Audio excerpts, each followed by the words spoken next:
First, congratulate you on this World Summit.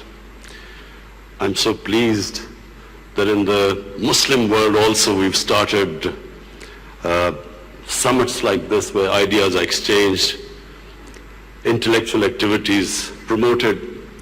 So I want to congratulate you. Prime Minister, so I think it'll be interesting for you because then you will understand what I intend to do with Pakistan. You see, I grew up in Pakistan. I'm the first generation of Pakistanis. When Pakistan in the 60s was considered the fastest growing country in Asia, it was actually a model of development for the developing world. I just met Sheikh Mohammed today and he again reminded me that Emirates Airline was helped by Pakistan Airlines in the 70s. So Pakistan was a country with optimism, hope. We grew rapidly. We had excellent governance system. Our bureaucracy was one of the best in Asia. And that's the Pakistan I grew up in. So then I played international cricket. When I started my international cricket, Pakistan was one of the weakest teams in world cricket. And we were emerging from colonialism. So we took great pride as our team became stronger and it competed. And by the time I left cricket, Pakistan was world champions. So I took pride, like my countrymen, as we competed internationally and we grew in confidence. But unfortunately, our country could not keep up that pace. Countries have, life of a country is in cycles. It's never in a straight line. You go up, you go down, course correction, countries come up, some countries don't go up.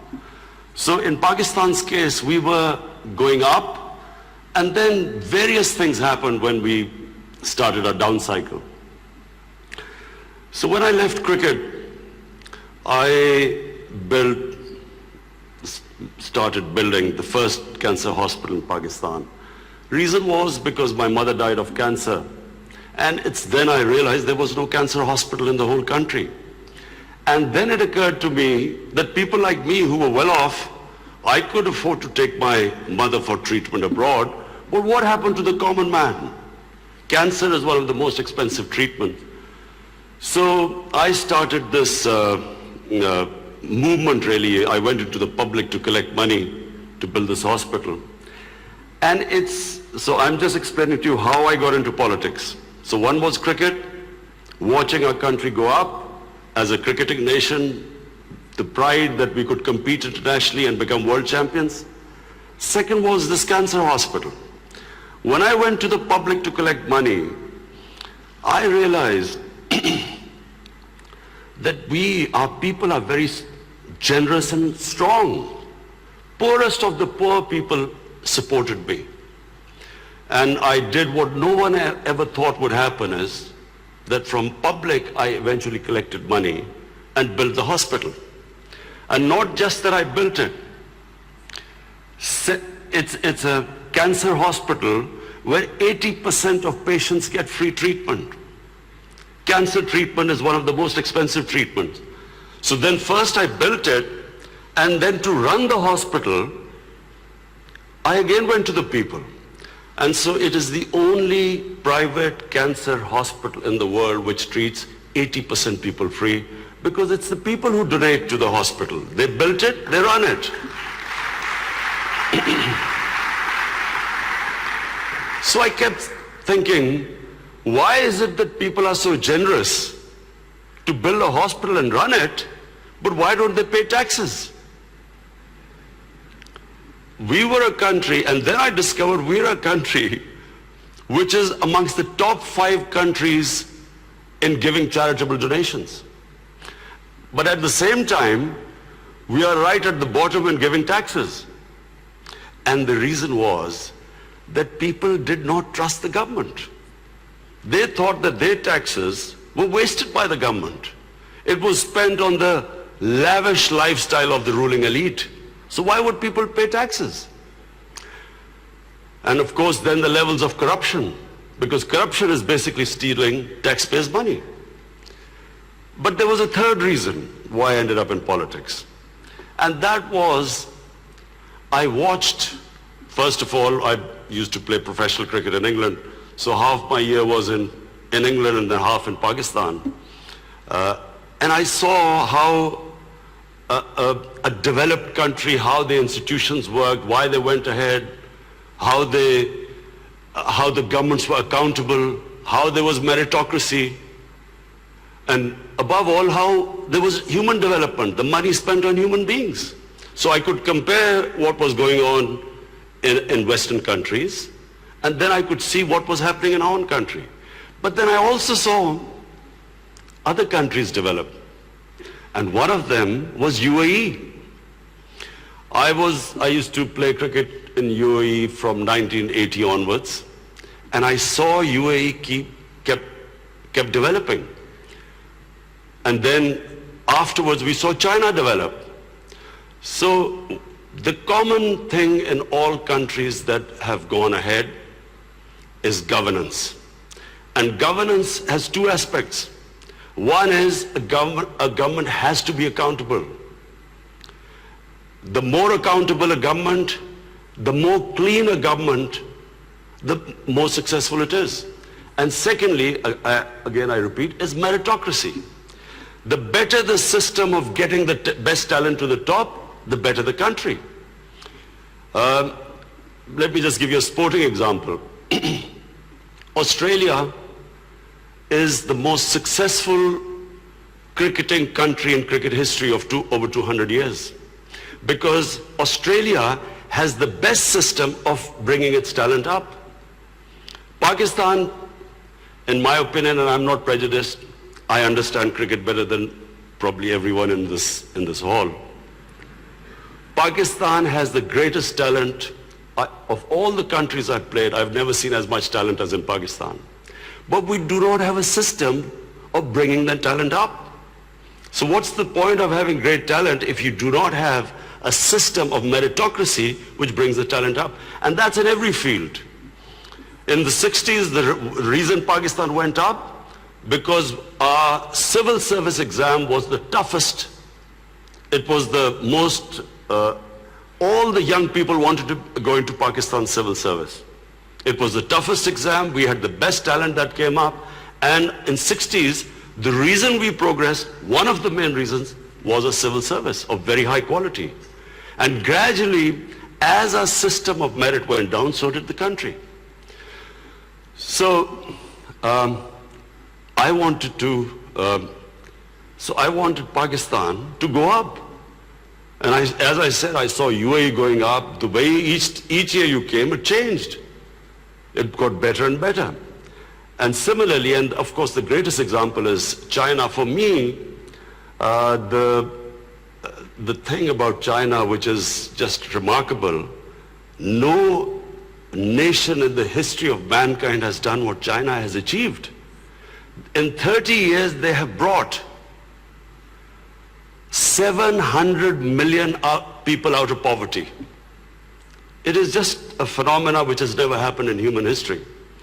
And of course, my motivation, again, of the Pakistan I wanted to see was based, and I'm a student of history, Islamic history especially, was on the Prophet, or Prophet, peace be upon him, the state of Medina, which he created. Now, why do I say the state of Medina? Because the state of Medina laid the foundation of one of the greatest civilizations in the history of mankind. The principles that found the foundation of the state of Medina is what for the next 700 years was the greatest civilization on earth. And what were those principles? The state of Medina was founded on incredible principles of justice and humanity. It was the first time a welfare state was made.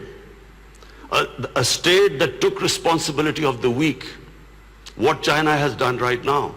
That was the state of Medina where first time a state took responsibility for its poor, its weak, its orphans, its widows.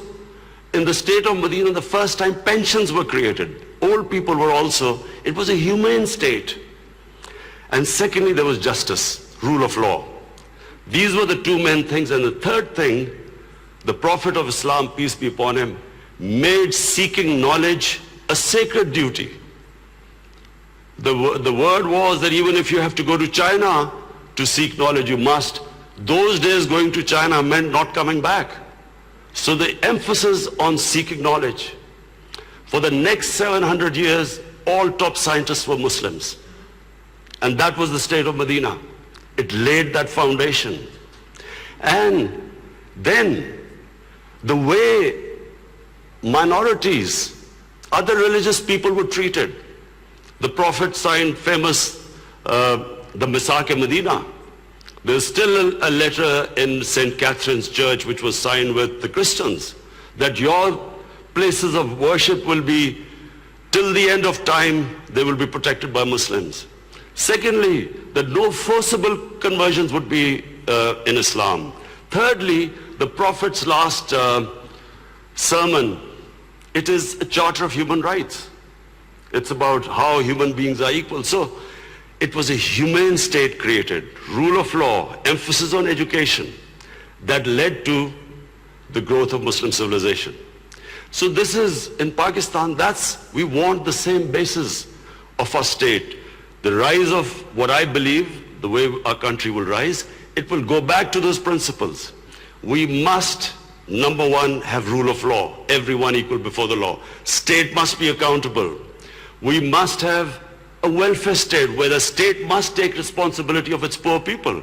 Half our population is on the poverty line or just above, and about 25% are below the poverty line. The state must take responsibility. All policies of the state must be like in China. How do we lift the people from the bottom?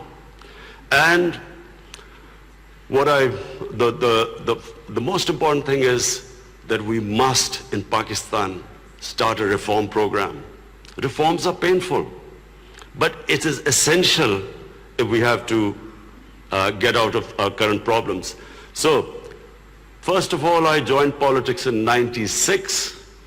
From '96 to 2013, there was a very small party. Most of the time it was one step up and 3 steps down. The first election I contested, we were wiped out. Second election, 5 years later contested, we had only 1 seat. Third election we boycotted, and most of the time people made fun of me, thought we would never make it, because I'm an outsider. I wasn't from the political class. But one big lesson from sports which I learned, you only lose when you give up. So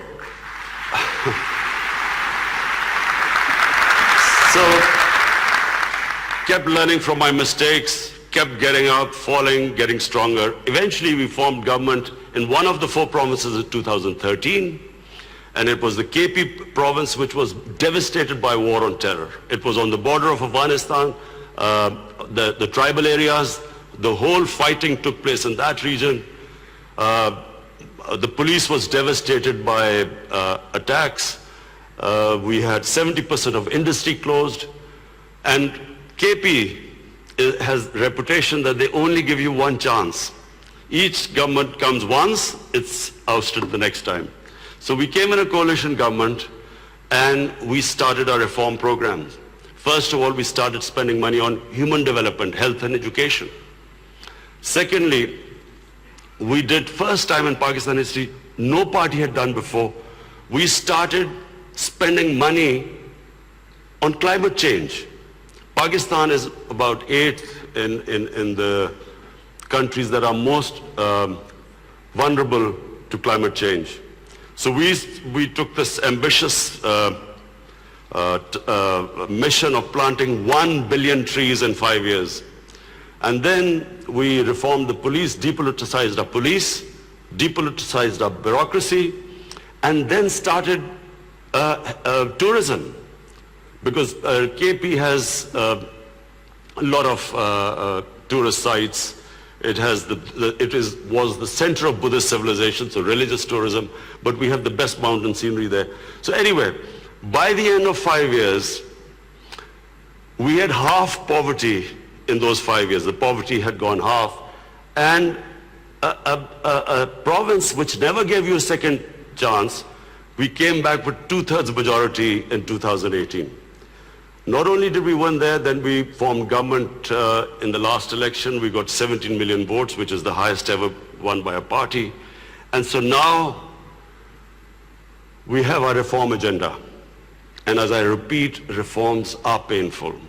You know, when you take reforms, when you make reforms, people suffer. They go through a difficult times. It's like a surgery. When you conduct surgery, for a while the patient suffers, but then he improves.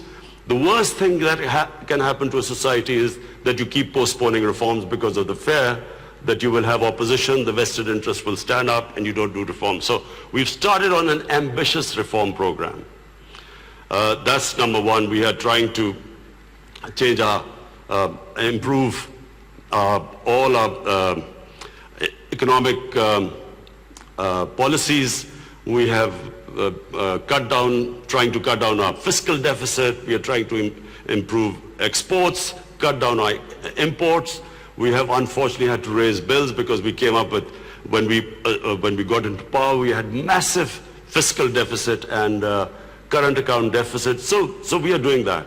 But in my opinion, Pakistan now has a chance. Already we are seeing optimism. Investors are coming into our country. We feel that this is the time that Pakistan will take off. The most important thing, and while talking to Sheikh Mohammed last time, he told me something very interesting.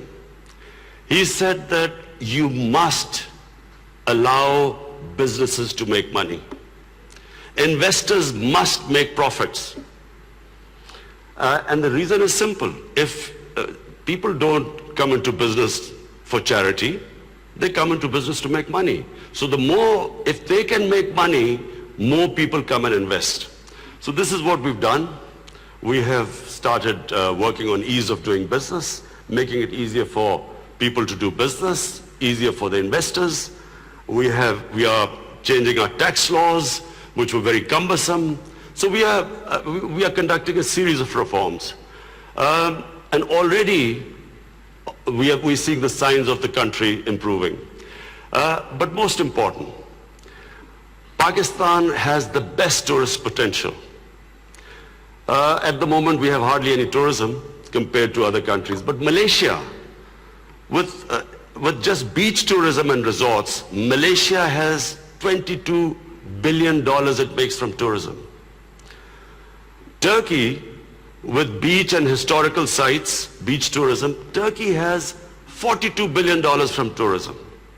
Now, Pakistan has probably one of the best mountain scenery anywhere in the world. Half the world's highest peaks are in Pakistan. Pakistan has 1,000 kilometers of coastline. Pakistan has the oldest historical monuments, probably as old as anywhere in the world. We have Indus Valley civilization, which is 5,000 years old. We have Peshawar, the oldest living city in the world, 2,500 years. Lahore and Multan, ancient cities. But what we have, probably more than any other, hardly any other country has, is religious tourism. We have, for Muslims, we have the Makkah and Medina of the Sikhs. The Sikh religion has the two holiest sites in Pakistan, and we have just opening those sites for Sikhs. And we have opened up a visa regime. First time in Pakistan, we have 70 countries which can come in and get visa at the airport. We also have, I mentioned Buddhist civilization, the Gandhara civilization, which was the cradle of Buddhist civilization, is in KP, north of Islamabad. Some of the ancient sites, the biggest sleeping Buddha, 40 feet, is in Haripur. And then we have, for the Sufis in Islam, we have some of the greatest highest number of Sufi shrines all over Pakistan. So what we are doing is we are opening up the country, we are opening up for tourism, investors, and I would like to finish my talk by saying something else which Sheikh Mohammed said. Sheikh Mohammed said, apart from this great thing which has stuck in my mind, that a businessman must make money. You see, what happened in Pakistan was people were making money. Then came 70s and we had a socialist government. When the socialist government came in, everything went anti the big businesses. They was nationalized. And the mindset of our bureaucracy and our politicians was that somehow making money was a sin. So now we are reversing the whole thing. We are now asking businesses that, look, we will help you in making money, because the more money they make, the more investment will come. But the only thing is, the money, as we create wealth, that wealth will be used to lift people out of poverty. So we want an equitable growth. We don't want the rich to get richer and the poor to get poorer. I'm really against this neoliberal economics where you have 62 people owning as much wealth as 3 billion people on this earth. I think that the distribution of growth should be equitable. But the last thing I want to say about what Sheikh Mohammed, I still remember. It's very important that to take risks in life. Sheikh Mohammed said that when 9/11 took place, he immediately called up Sheikh Ahmed and Emirates Airline and said, buy aircrafts and engines of aircraft, because everything went down. Prices of planes went down. People were not flying as much. This is the key, in my opinion. This is the difference between very successful people and people who don't take risks. I have played 20 years of international cricket. I saw a lot of players with a lot of talent, but they never made it big because they were scared of losing. They would not take risks. Players with less talent, but that ability to take risks, chances, they also had bad times. But eventually, the ones who took more chances and risks were the ones who made it big. This is the time, my last word is to the investors. This is the time to come to Pakistan when it is just going on the upswing. This is the time to invest in the country. And don't miss the boat. Thank you.